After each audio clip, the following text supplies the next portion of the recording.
ఏ ఊరు నీది? ఏ ఊరు? ఎందుకు ఎక్కినవరా పైకి?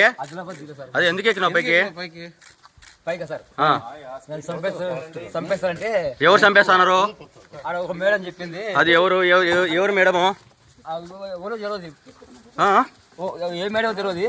నువ్వు ఎందుకు ఎక్కావు పైకి? అక్కడ దేవుడి పైకి ఎక్కడం కరెక్ట్ కాదు కదా, తప్పు కదా, తప్పు కదా అట్లా. మరి ఎందుకు ఎక్కావు అట్లా? అట్లా తప్పు కదా, అట్లా ఎక్కకూడదు కదా. ఫుల్ ఇస్తే కానీ దిగనన్నావంట.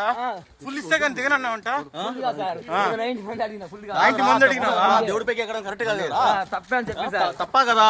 తిరుపతి శ్రీ గోవిందరావు స్వామి ఆలయంలో ఒక ఆగంతుకుడు దూరడం ఇప్పుడు కలకలం రేపుతుంది. రాత్రి అంటే మహబూబ్ నగర్ చెందినటువంటి ఒక వ్యక్తి నేరుగా ఆలయం వద్ద తిరుగుతూ ఒకసారిగా భద్రతా సిబ్బంది, విజిలెన్స్ సిబ్బంది కళ్ళు కప్పి నేరుగా ఆలయంలోకి దూరడం, దాని తర్వాత మహద్వారం పైకి అక్కడ ఉన్న గోపురాల పైకి ఎక్కేసి అక్కడ ఉన్నటువంటి కలశాలన్నింటినీ కూడా ధ్వంసం చేసే ప్రయత్నం చేయడం, ఒకసారిగా అప్రమత్తమైన భద్రతా సిబ్బంది అతన్ని అదుపులోకి తీసుకోవడం. అయితే మధ్యలోనే అతను ఆ రకంగా వ్యవహరించారంటూ కూడా అధికారులు ప్రస్తుతానికి అతన్ని విచారణ జరుపుతున్నారు. అయితే ఇందులో కొన్ని విమర్శలు కూడా వస్తూ ఉన్నాయి.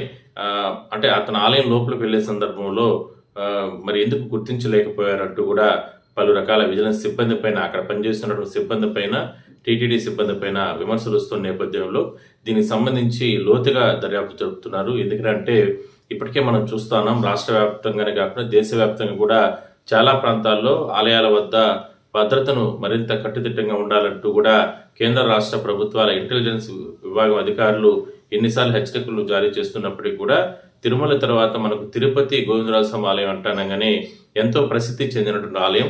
మరి ఆలయంలో భద్రత డొల్ల ఉందంటూ కూడా పెద్ద ఎత్తున విమర్శలు వస్తున్నాయి. ఈ వ్యక్తి ఎవరైతే ఇతను లోపలికి దూరాడో అతన్ని ప్రస్తుతానికి విచారణ జరుపుతున్నారు. అతని దగ్గర ఏదైనా సరే మారణాదాలు కానీ ఇట్లాంటివి ఏమైనా కూడా ఉన్నాయనే దాన్ని కూడా మొత్తం కూడా పూర్తి స్థాయిలో కూడా అతన్ని తనిఖీ చేయడం జరిగింది. ఎందుకు అతన్ని గుర్తించలేకపోయారనే దానిపైన విమర్శలు వస్తున్నటువంటి నేపథ్యంలో దానిపైన లోతుగా దర్యాప్తు జరుపుతున్నారు.